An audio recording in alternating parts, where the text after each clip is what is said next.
Hi my friend, it's Pat Sloan here for my daily video. We have a little switch up with what's going on with the calendar today because I moved the old school block of the month today because I was able to get the pattern then on Tuesday on the 12th and make it, and then we'll have a post today. So you can go see mine and some other stuff at my website today. And so also today is the book nook. So we're doing both of those, and then a few other things, of course. It's like, how can we possibly talk quilts every single day? But we do, right? It's amazing. It's fun. It's like, okay, so my block. I did the Kim Lapacheks from Persimmon Dreams. She is the one hosting the old school block of the month. So she kicked it off with January with her star block. And so here is my version. And I decided to use the Kismet fabric, and I decided to make it really warm and cozy for this first one. I have a layer cake of the fabric, and there are multiples of some of the pieces because the line doesn't, because of the size of the line. So in order to get 42 pieces in the layer cake, there's duplicate pieces of fabric, which is good for me because that means I can, use them over and over in some of the other blocks. Then I added this peach solid. But in order to get this final block, here are a few of my options that I went through laying out the fabric and deciding what I wanted to do. And so the biggest decision was, do I want to make it a light background, or do I want to get really fun like Kim did and use the bigger pattern, bolder pattern for the what I would call the background of this block, which would be kind of this piece. So I decided to go with that one. I thought that was a lot of fun. And I made all of my dark squares go towards the inside. She made them all go the same direction. So that's just a small change that I did. Also, this print here is really big, and I cut it wrong the first time. So I cut it for one of the other shapes, which was wrong. So I decided, it is full of flowers. I can piece it, and you're probably not even going to see it. One of them is more obvious, the piecing, than the other. The other, I had to actually feel the fabric to find the piecings. I'm like, yes. So I'll hold it here for a second. See if you can see where it's pieced. I think this one here is the more obvious one right there. But the other, if you didn't find it, is right here, just across, but on the inside rather than the outer edge. Now this will actually get, in the seam allowance, and so it's probably not, I'm not even going to notice it, and I really don't care because I want to be able to use that. I am going to buy a bit more of this floral because this is a year long. It's a block of the month. There's 12 designers, and so it's going to go for the whole year, which means I need to get all the fabric of this line that I want now so that I'm not sort of, scrounging the internet trying to find something. I can always improv, like if I wanted to do the black or the rust, or the peaches, I can probably find those. But some of the more significant prints like this one, and there's a really pretty butterfly in the line, those ones I want to have enough of the pieces. So for you, if you are doing this and you are starting out with a collection of fabric and there might be a few pieces in it that you're like, I might want to use more of that in the blocks, then you might want to get that now so that by October, when you decide, I really would like more of that, pink in there, that you have it. So now when we do these sew and flip blocks, because these are a fairly large unit to sew and flip, you get bonus triangles. So I sewed those bonus triangles together, and I made a little mini churn dash. There's a little 6-inch churn dash. And these are super easy to do. I'll give you a link down below at my website. You can go over to a website that has a bunch of pattern directions. So you can get one for the 6.5-inch churn dash. But I'm thinking that, if I do 12 blocks like this, 12 little churn dashes, like each month, when I do one of these, I'll take some little snippets. I might just sew some of the little strips together so they would be real scrappy, and then do all of them on the peach background and just have a little mini quilt. Maybe I might make a pillow, maybe I'll make a table runner out of them. There'll be 12 of them. If I need one or two more, I can do that. But I thought it'd be really fun to do a little extra to share, to use up the little bits of fabric that end up having that won't really get used in a block.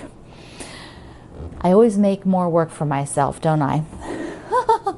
It's like, I'm just like, no, stop. And I'm like, oh, but it's so cute. I gotta make one. It's so cute. Crazy. I'm crazy. All right, so that is my version. And my month is October. And you will find that you going with 12 different designers, you're going to find different ways of doing things. So like Kim gave you some interesting ways to make the 4 patches, different than you might have done before. So it was really fun to do that. And every designer is going to be giving you something a little bit different. You'll find probably a taste of what their personality is like. So you'll be able to try maybe some new techniques to you. So it will be a lot of fun. Just 1 block a month, and then you get to try something new, meet a new designer. I just love it. It's going to be so great. Okay, the book nook. I'm going to share a book this month. One of my new books that came in. It's not a new book, I don't think, but it's new to me. Just came in. And a lot of you are really into scraps, and so I was looking around for a scrapbook. My friend Adita Sitar of Laundry Basket Quilts has a lot of antique quilts in her personal collection, either family or that she has collected. She likes to collect antique quilts. And then this book has a bunch of those. Let's just take a look. She has a bunch of those in here in the beginning. Patches of scraps. So in the front part, here are some of the antique quilts that she owns that are scrappy. And she uses these to then design her patterns. You know, so you will find patterns then that will be similar to these. Like here's another antique quilt.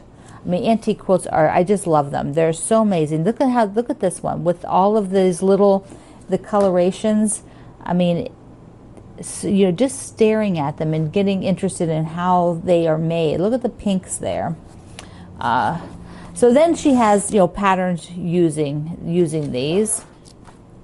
There's another one. Let's see.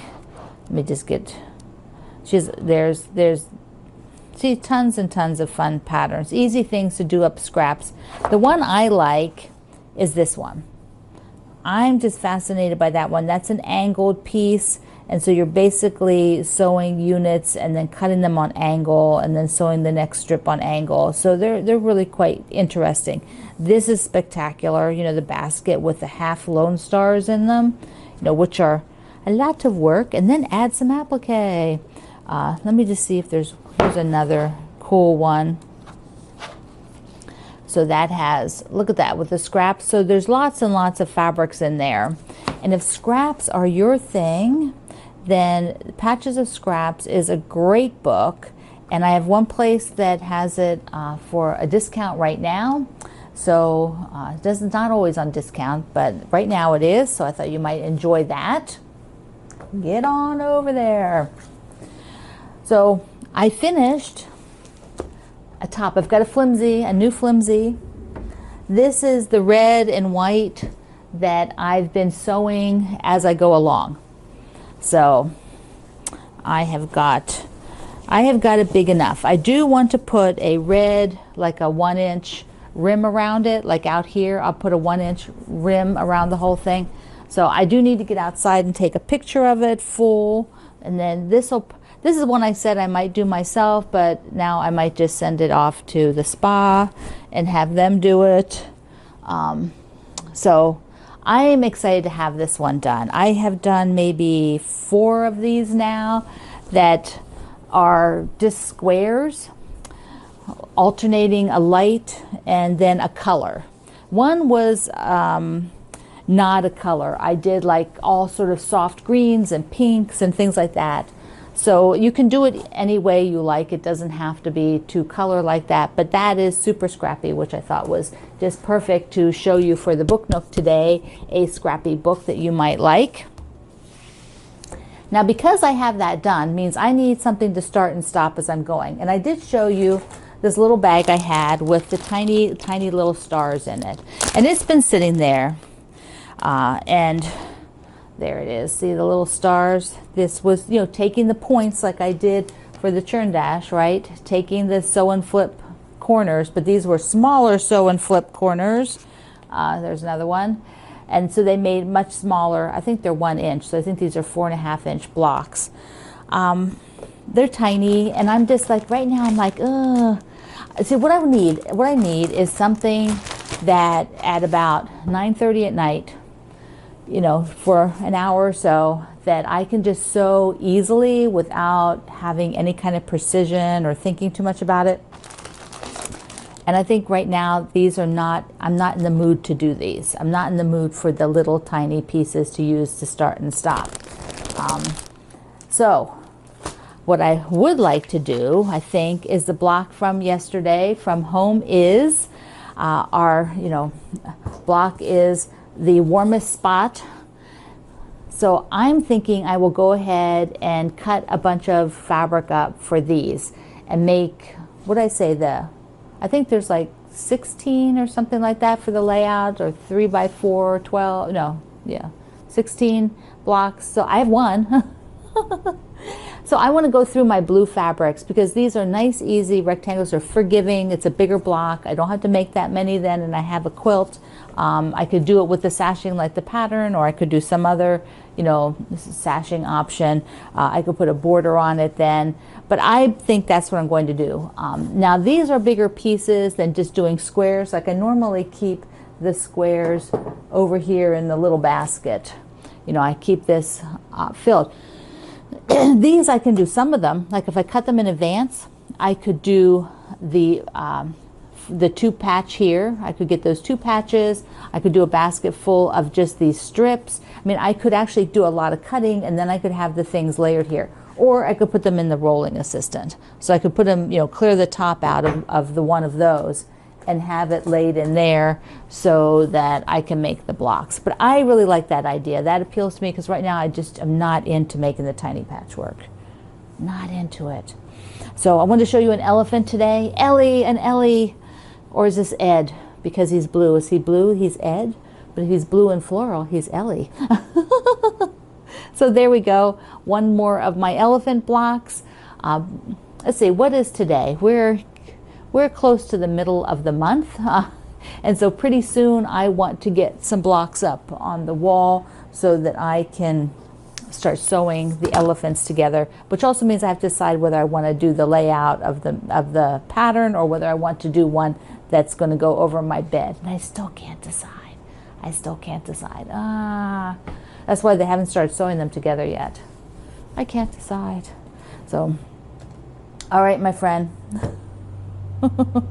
Decisions.